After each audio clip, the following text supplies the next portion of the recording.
hột gà nướng, hột vịt lộn, hột vịt sữa, trứng cút lộn, mắm xào đây. Mắm xào đây. So with me today on another episode of 7 Million Bikes, a Saigon podcast, is Mischa Smith, the sales director from Pasteur Street Brewing Company. How are you doing today? Good, Neil. How are you? Pretty good, not too bad. And so, how's things going at Pasteur? Going well. We're just about to open a location in Nguyen that we're really excited about, and for me, just getting the beer out to as many people as I can across the country. Would you say that you have a dream job? Yeah, without sounding too trite or cliche about it, 100%. I didn't realize that I was training my whole life for this specific job, but that's how it turned out. I can drink a lot, and I can talk to people, and I can convince people that our beer... Well, I don't have to do much convincing. The beer kind of speaks for itself. It is good beer. So we'll get into the beer in a minute. So 7 Million Bikes is all about people who live here, both expats and locals. Find out a bit about their background, and then also find out like what it's like to live in Saigon, because we've talked about it on previous episodes. Saigon's just a crazy place to live, right? Absolutely. And it's got it's definitely unique, and it's challenging, and it can be confronting, but ultimately I found after 3 years it is a good place to be. So let's go backwards though. So you're from Canada? Yes. Whereabouts in Canada? Sarnia, Ontario. And would you agree that Canadians are the politest people on the planet? Except for me. I've been told people who don't know where I'm from, they sometimes describe me to my friends as, oh, he's the most polite American I've ever met.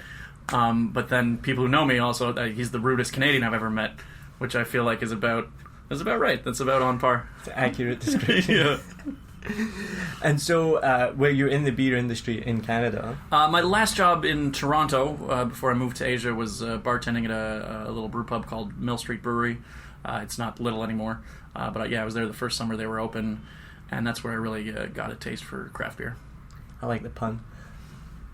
I got a taste for craft beer. It was unintentional. I hate puns. I actually love puns. I love dad jokes as well. Yeah, that's terrible. a Scottish and Irish thing, I think. I'm like one of those people that likes the jokes and Christmas crackers. We can move on quickly. Yeah. From that. What were you doing at the craft brewery in Canada? I was working at the pub. I was serving and bartending. And so what's the craft beer like scene like in Canada? Obviously it's massive in America, the West Coast it's huge. It's new here in Saigon. In Canada, how developed is it? So this is about 10 years ago that I was working there, and like I said, it was the first summer that brewery was open, and it was still pretty new at the time, not in terms of the length, because craft beer had been around for a while, but it wasn't hugely popular until around that time. It was really just starting to take off then, at least in where I was from in Ontario. But yeah, now it's huge. 10 years later, it's the same as everywhere. The craft beer takes off everywhere it goes. That's true, right? It's like once it starts, it can't stop. But there's kind of like a limit, right? Like it kind of has a bit of a glass ceiling, doesn't it? It's never going to be like 100% craft beer, right? Yeah, of course not. Unfortunately. I mean, having said that, we're nowhere near the limit, either in Saigon or anywhere else. I mean, Vietnam is a beer drinking country, and we've got just a tiny percentage of the market. But in not America, just Pasteur Street, right? but craft beer in general. It's such a small piece of the pie. There's so much room to grow still. But in America, it's kind of topped out almost. I think I remember reading about that. Like it grew so fast, and then it's kind of now plateaued a bit. Sure, you'd have to talk to an American about that. I'm not really keyed into the American craft beer scene. Because I was quite into so I lived in New Zealand before here, and was really into the craft beer scene in Wellington. Like, it was unbelievable. Lived in downtown. There was, I think, like 6, 7, 8, maybe 10, I can't remember, like craft beer breweries within walking distance of my apartment in downtown Wellington. And so in Wellington, my wife and I, we invested in a craft brewery in New Zealand called Renaissance, or Renaissance, depending on your pronunciation. My wife and I will disagree on that. And we put in a couple of $1,000 New Zealand dollars, partly because if you put in at that level, you got a free crate of beer every year, right? We're like, Beauty, yeah. Sweet. Long-term investment. Yeah, and we wanted to be part of it. We wanted to see it grow. They needed new equipment, things like that. Anyway, fast forward. We then end up leaving New Zealand to come to Asia for a year, but we end up being here for 3 years. So every year we've been giving away our free crate of craft beer to our friends, because we get it anyway, but like, well, you guys can have it. And then last year, start to get some emails that didn't look too good, and eventually it went out of business. And well, that's the risk of a free beer for life gimmick. The company went into insolvency, got liquidated. All the investors lost their money. We got one free crate of beer out of that because we'd been given the other crates away. Sure. Eventually the company was bought up, reopened under the same brand with the same staff in the same premises. But all the investors lost their money, so we got burned badly on that. So I don't think we'll be investing anytime soon. And anything that's really. A shame because I've got a not. So yeah, I got my fingers burned a little bit by that. But yeah, for sure, like here obviously it's a tiny piece of the market, but the reason I brought that up was because I remember going to the investors meeting and they were talking about how in America it kind of plateaued, but the room for growth in New Zealand was still huge. That's why we invested. Sure. But they were saying it probably will get to a point where we'll plateau in each country because the big guns are so big, and also people have a taste for like the traditional beers, right? But obviously here in Vietnam there's massive room for growth, right? Absolutely, yeah. And there's still more players coming We're just into it. Scratching the surface, Yeah, for sure. You guys are doing pretty well, right? Yeah. And so things were going all right in Canada. Then what made you leave Canada? How did you end up in Saigon?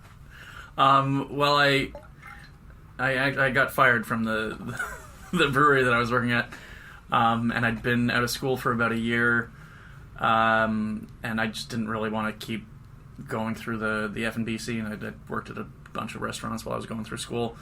And I'd thought about teaching overseas for a long time, and the timing was never right, and then all of a sudden it just was, and I moved to South Korea, for what I thought was going to be a year. I ended up staying for 4.5 years.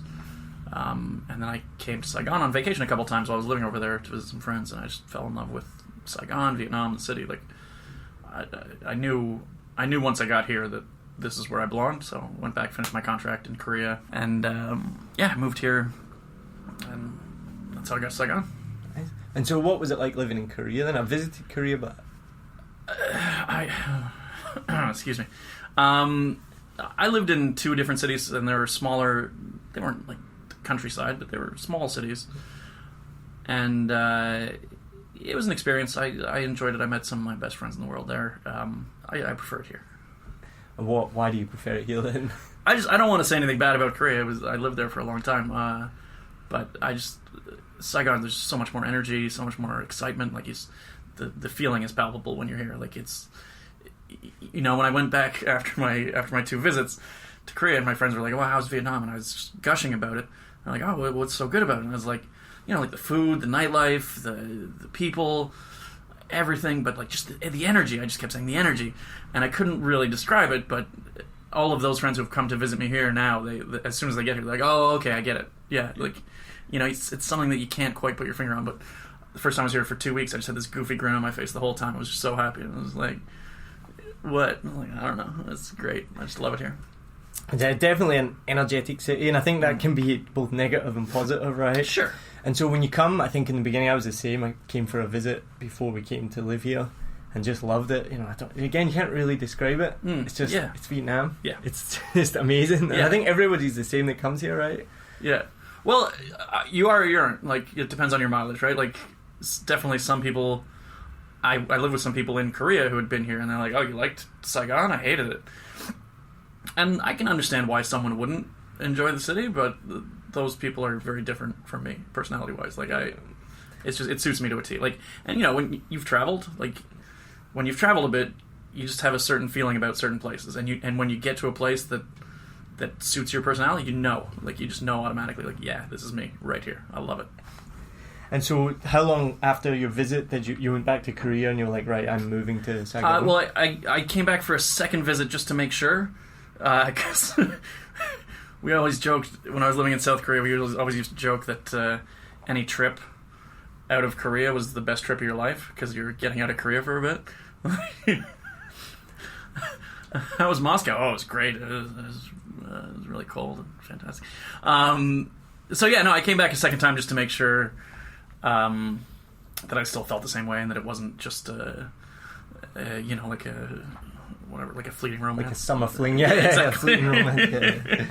And yeah, I felt the same way the second time. And then I went back, finished my contract, went home for a couple months, back to Canada, and then moved here for good. Been here for almost 6 years now. Wow, 6 years. So you must have seen so much change in the city. Yeah, well, yeah. I mean, when you're here, you don't notice it so much. You know, if you're here and you leave and you come back 6 years later, I'm sure it would be like, oh my God, so much has changed. And to a certain extent, I would say the same thing. Yeah, a lot's changed. But yeah, when you're here every day, it's not as noticeable because it's so gradual. But of course, yeah, so much has changed in 6 years. Especially in the food and beverage industry. Because I feel in 3 years I've been here, so much is here now. Yeah, no, I was just talking to a couple of friends last night, bar and restaurant owners, and we're just talking about. I mean, we see it. I don't think the rest of the world has caught on yet that Saigon has become such a great foodie city and beer city, but hopefully eventually people will. It's still a huge tourist destination, but I don't think people realize how great the Saigon food scene has gotten yet if you don't live in Saigon. So it'll be exciting to see more and more people coming and enjoying just what an amazing city it is and how great the food scene has become, like you said. I've been really bad in the last kind of year or so because just eating more and more Western food. Yeah. And the food in Vietnam is amazing. Like, Vietnamese food is so famous and so good, but I find myself more and more eating Mexican food all the time. I had someone say to me recently, there's no good Mexican food in Saigon. And my jaw hit the floor. I was like, wait, what? Are you kidding? I was like, there's so much good Mexican food. And I won't say the name of the place, but she'd only been to one Mexican place and didn't know about the rest. And I listed them all. She's now been to nearly all of them. District Federal's her favourite, which I agree is it's fantastic. The best, probably. The food and the mugs there are amazing. But yeah, and so I find myself more and more just eating non-Vietnamese food. And sometimes I have to remind myself, and my wife will we got to eat some Vietnamese food. I'm the exact same way. When I first moved here, I was just all street food all the time, so delicious. And obviously this food's still just as good as it was back then. But yeah, we're just so spoiled for choices now. What do you feel like? Italian, Mexican, Japanese, whatever you want. You can get a Thai. I was laughing this morning because in the first episode we talked to J.K. Hobson, and one of his favourite foods was bar car. And I'll ask you about your favourite foods at the end. But so this morning, actually, I was out for breakfast and I had bar car because we talked about it. I was like, oh yeah, I haven't had that in ages. And as I was eating it near the end, I was like, just had beef stew for breakfast. And totally normal, right? I was like, this is, when you've been in Asia for so long, this is a completely normal occurrence. Yeah. And I thought about my younger self or my friends, and you're like, oh, do you want to have beef stew for breakfast? So one of my favourite stories about just adjusting to food in Asia, like you said, beef stew for breakfast. The school that I worked at in Korea, we had school lunches every day. We made lunch for the kids. The teachers got the same lunch, and it was different every day. But we always got a big bowl of rice. We always got the little squares of seaweed on the side. And about a year and a half into my school there, we were sitting, about 5 of us around the table, all Canadian, Irish, U.S. teachers, and we were debating which was the best of the different brands of seaweed that we got. And it was just a real, if you'd told me 2 years ago that I'd be sitting here on this little plastic chair debating the merits of different kinds of square seaweed, I was like, what? What are you talking about? I wouldn't have believed you. So, yeah, that's... It's like when I've been living here for a long time. Yeah, this is proper Asian. And we talked about as well when I spoke to JK as well, not all Vietnamese food is equal, right? So there's everyone knows pho, but there's good pho and bad pho, right? For sure. And when you get here longer, you're like, oh yeah, I won't go to that place because it's no good enough. You get your spots, right? No, absolutely, yeah. It's Korean people asking, do you like kimchi? I like good kimchi. Unfortunately, there's a lot of bad kimchi around. Right. Same way here. Obviously, you can get banh mi anywhere, but the perfect banh mi is as good as anything you'll ever eat in your life. Yeah, it's so true. I'm kind of gone off banh mi a bit because it's just there is a lot of bad banh mi. Yeah, no, I don't eat it very much anymore. But yeah, when I first got here, my friend Sean, who I was coming to visit, there's a little banh mi shop around the corner from the house where he lived, and that's still the best banh mi sandwich I've ever had in my life. It's just nice roasted pork, the baguette nice and fluffy, and yeah, whenever I'm in the neighborhood, I go by and get a banh mi from there. I was the same when I first got here. Every day, without fail, banh mi. Every day. And not so much anymore. So what would be your ideal banh mi? What's the ingredients? You said the fluffy bread. Yeah, just the Hawaii, like the roasted pork, cucumber, just a little bit of cilantro, some onions, and the soy sauce, and a little bit of spicy sauce, and off to the races. And you missed the key ingredient. What's that? Pickled veg. Yeah. No? Not fan of the pickled veg? For me, the best banh mi has everything that you described there, but pickled veg as well. Okay. And then the worst one is when they just throw an egg in it. Yeah. It's just egg and bread. Well, I mean, I've had banh mi opla for breakfast before, and it was great from the right banh mi purveyor. But yeah, if you're not ordering banh mi opla and they just throw an egg on top for no reason, it's like, well, that's not... What? Get out of here. I think this is an idea for a new side podcast where we just talk about banh mi. The banh mi trail. What we need to come up with a name. Never mind.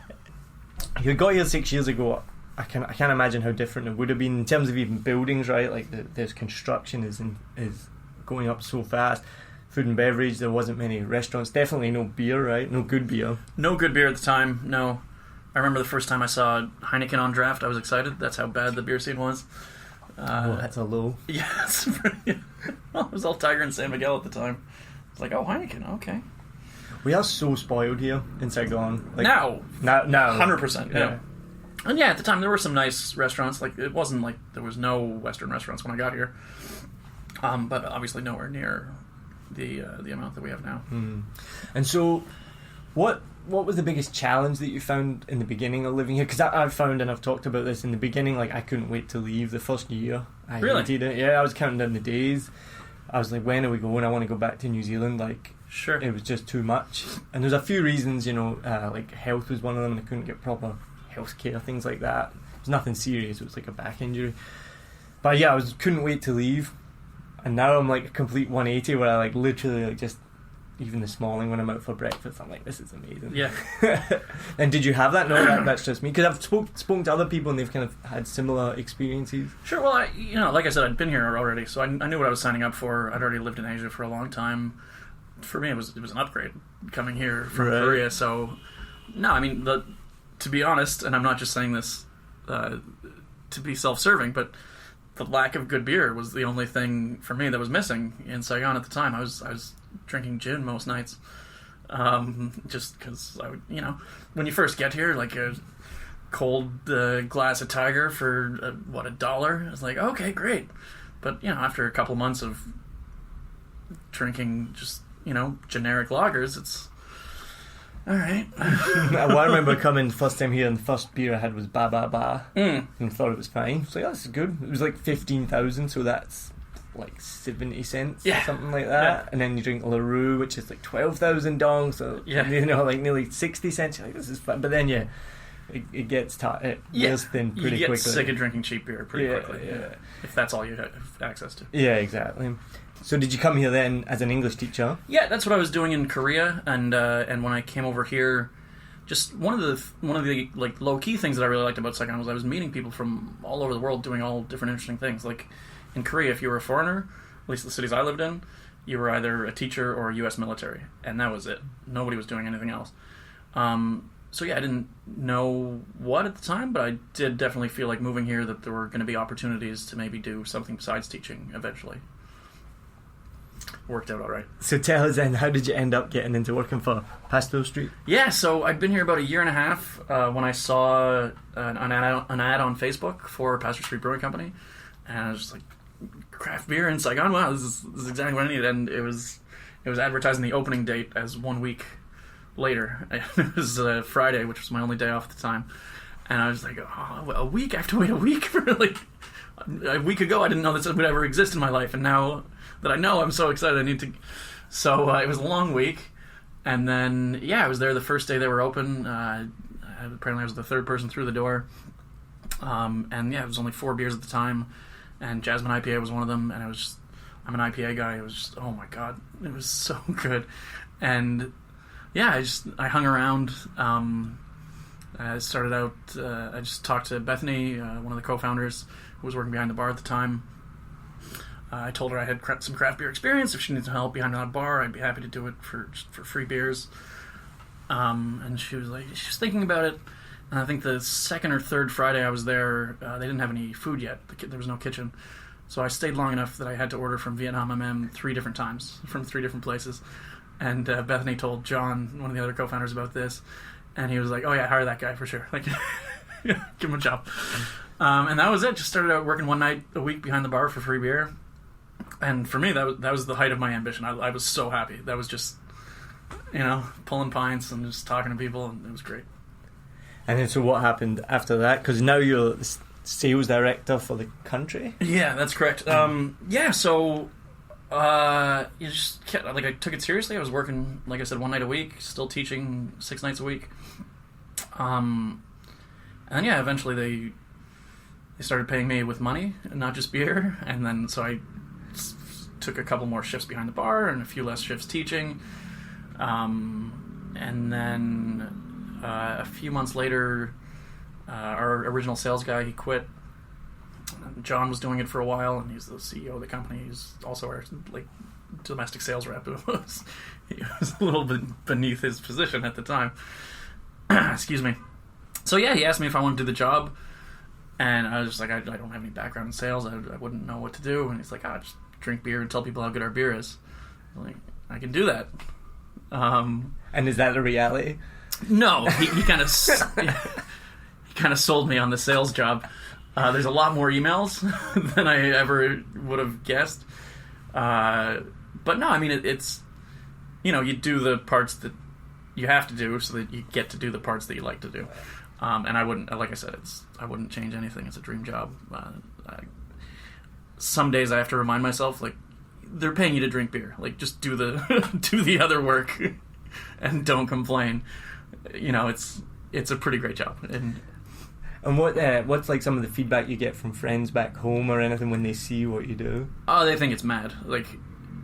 Especially the kind of the state of mind I was in before I left. I was not being a responsible adult. My last little while in Canada, I was partying a lot, and I was just in a kind of a bad place. I'd been out of school for a while, and I wasn't really happy with the fact that I was still bartending, and I was kind of taking that out on myself. So yeah, when my friends say, they give you responsibilities, you've got an expense account, what are you talking about? It's pretty cool. And then so obviously when they come to visit, they see that I'm working. It's not just all fun and games. There is a professional side to it, and I've kind of matured a little bit in the 10 years I've been abroad. Because there's that thing, right? Because you're very active on social media, and you're always posting, basically drinking beer, right? Promoting the brand, yeah. Promoting the brand. And we've talked about this before, about the difference. I was talking to somebody recently about it, the difference between reality, Instagram, yes, and social media. So the difference between what we see on social media and then what is the reality, right? Yeah. And so I guess that's what people don't see. The reality of your job is emails and spreadsheets and I'm not gonna post a picture on Facebook of me taking a call from a client who's upset because the coupler won't fit into the keg or me working on spreadsheets. No, one of the so I've got a client in Hanoi who usually when I go up there to see him, it's usually one of my last stops of the night because it's a nice bar and he's a friend as well as a client. What bar is this? The Moose and Roo Smokehouse. So usually by the time I get there, I'm just having a few beers and talking and everything. I went for lunch one day and the owner was behind the bar.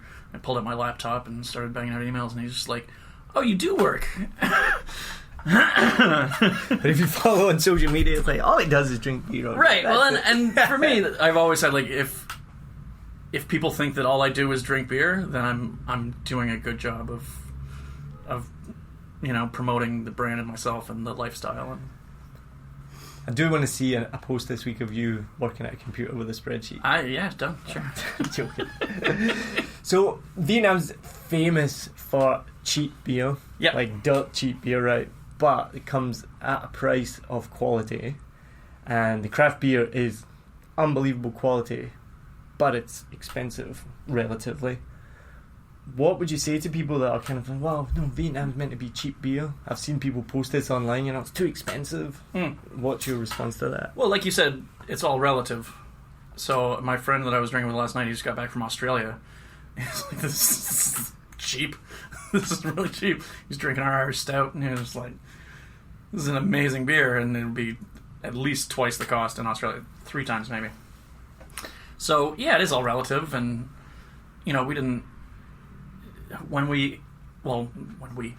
John and Alex and Bethany, when they started the company, it wasn't about getting rich or making a cash grab, or they set the retail price where they had to set it in order to one day become profitable as a company. And I think there's still maybe a certain segment of the local population, the local expat population, who think that everybody at Pasteur Street and everybody at Quan Udu is just like sitting on piles of money and laughing to the bank.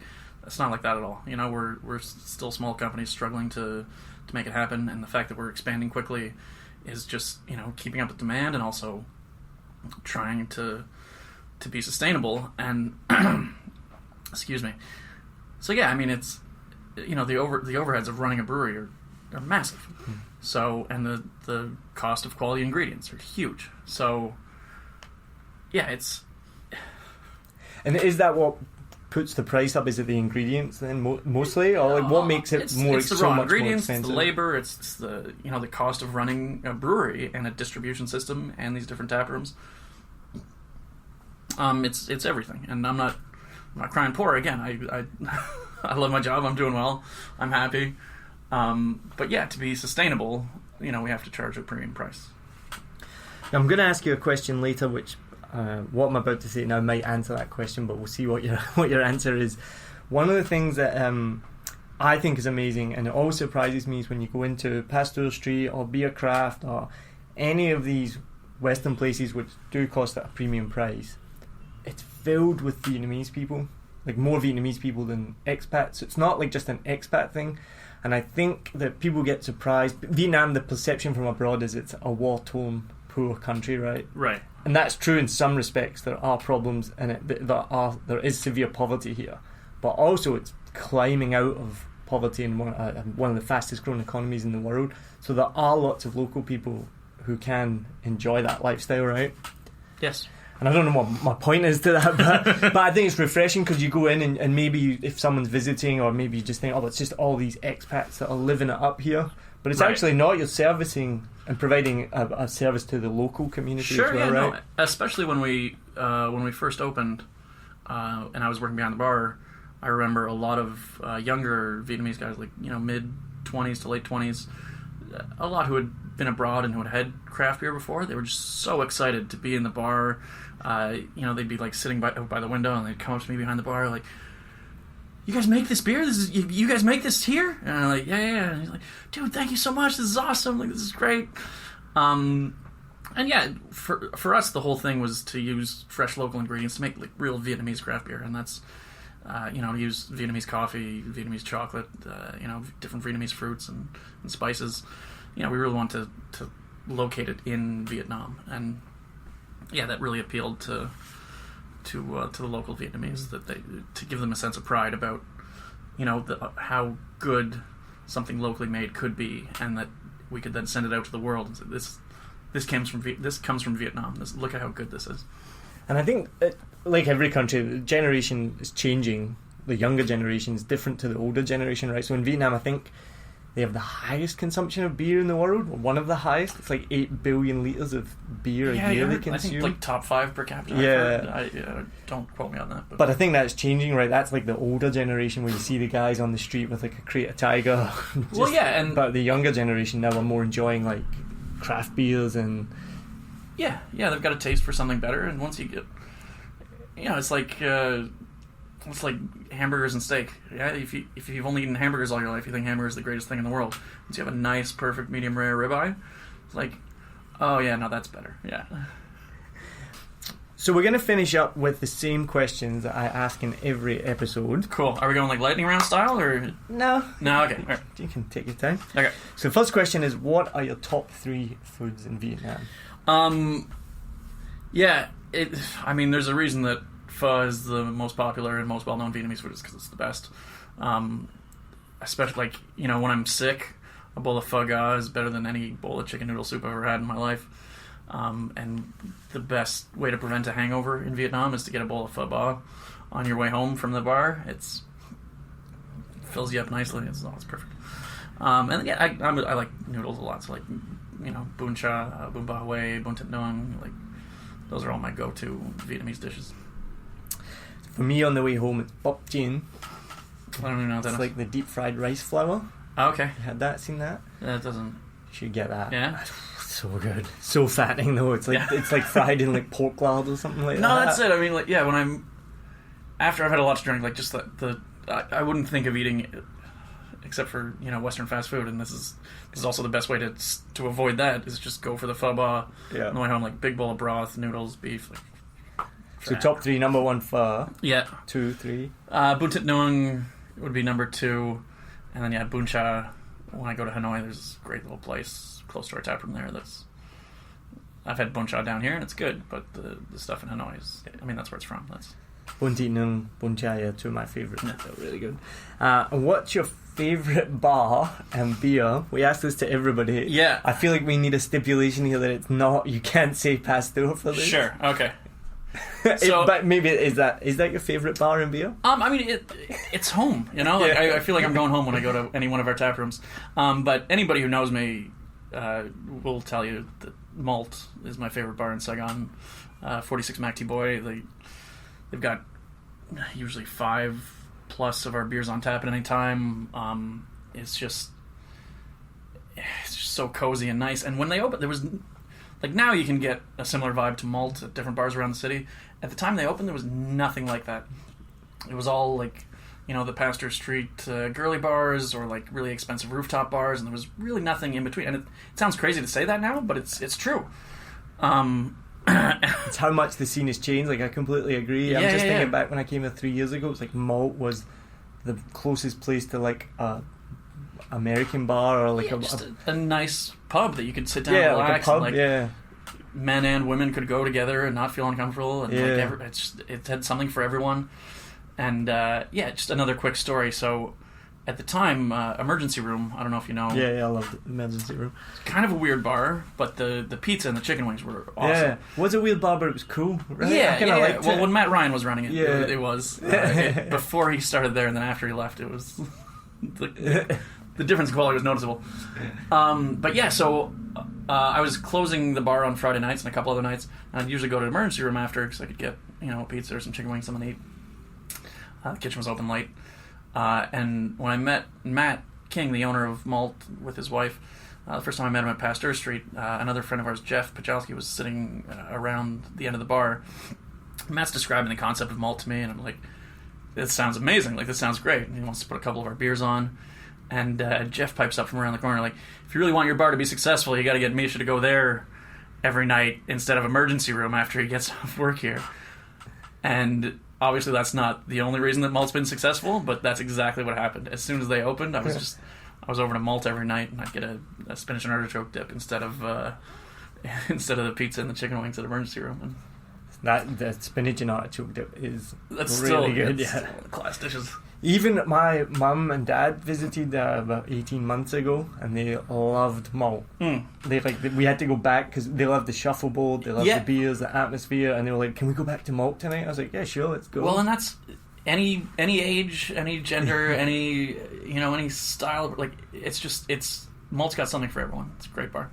And then, so what's your favourite Pasteur Street beer and your favourite non-Pasteur Street beer? Sure. So our double IPA is still my favorite beer that we've ever done. Strong, hoppy, it gets you where you need to go. You can't have too many though. Well, you can't. I can't, definitely not. I remember one night, I just the phrase double IPA all day came into my head, and we're at the D1 tap room with some of my friends, and I was buying around double IPAs for everyone, and then some of them tried to order something else for the second beer, and I was like, no, double IPA all day.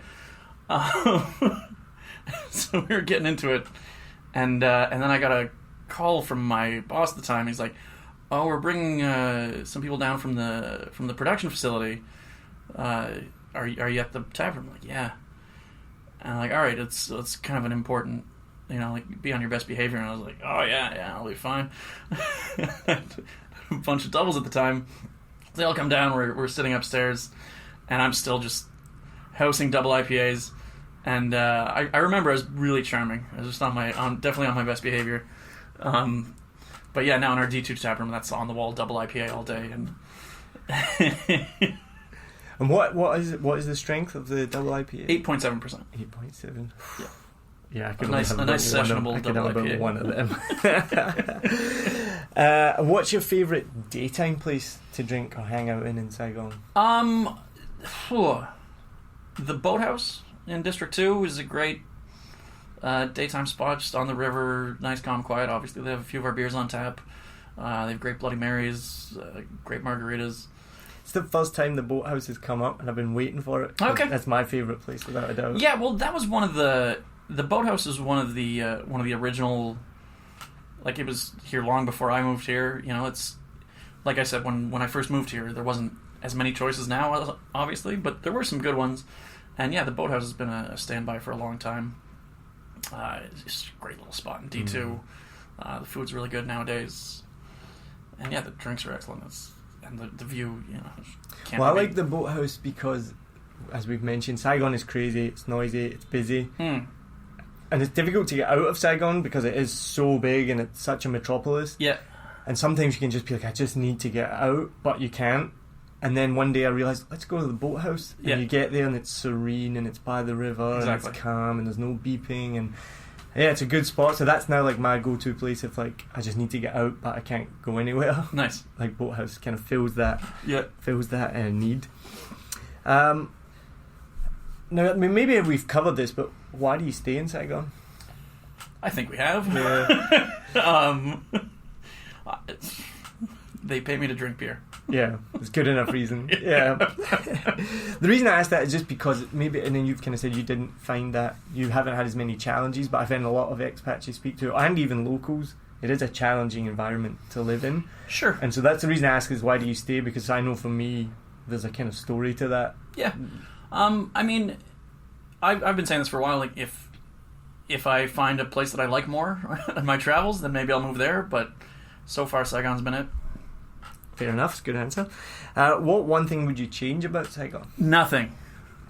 No, yeah. I mean, I was thinking of something about the traffic police or the petty theft that happens, but like, every city has its good and its bad, and you got to kind of take it all as a piece.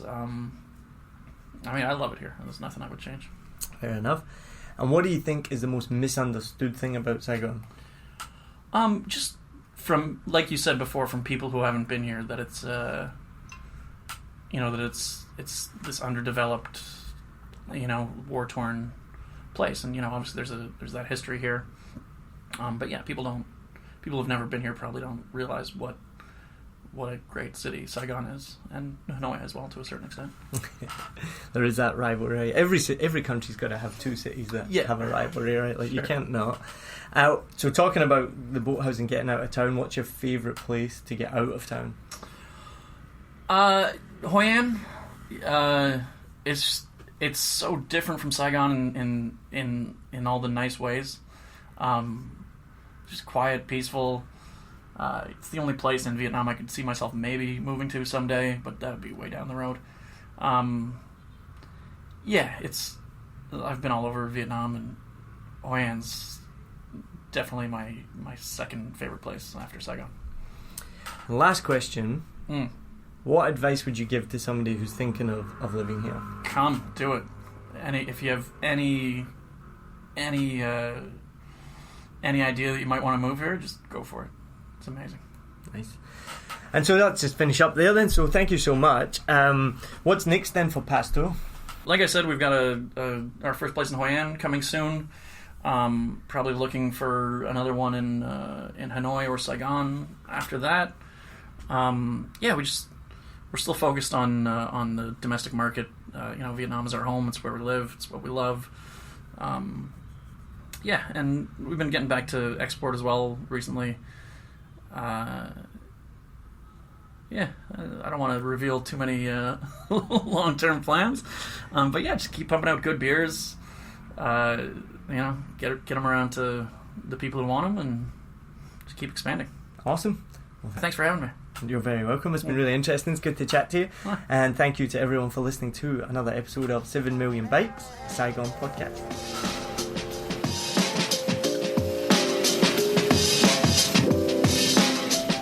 Thanks for listening to another episode of 7 Million Bikes, a Saigon podcast. Thanks to Mischa for joining me today. And a massive thank you as always to Lewis Wright for composing our theme tune, and Nguyen for designing our cover art, which you can see on our Facebook page and the website 7millionbikes.com. If you want to get in touch, then you can send me a message on Facebook, or you can email me at 7millionbikes@gmail.com. You can listen to future episodes on the website or on Stitcher, SoundCloud, Spotify and iTunes. If you can leave us a review on iTunes, that would be massively helpful. It helps the podcast be more visible so that more people can listen and hopefully enjoy it as much as you are. So thanks again for listening, and I hope you can tune in for further episodes.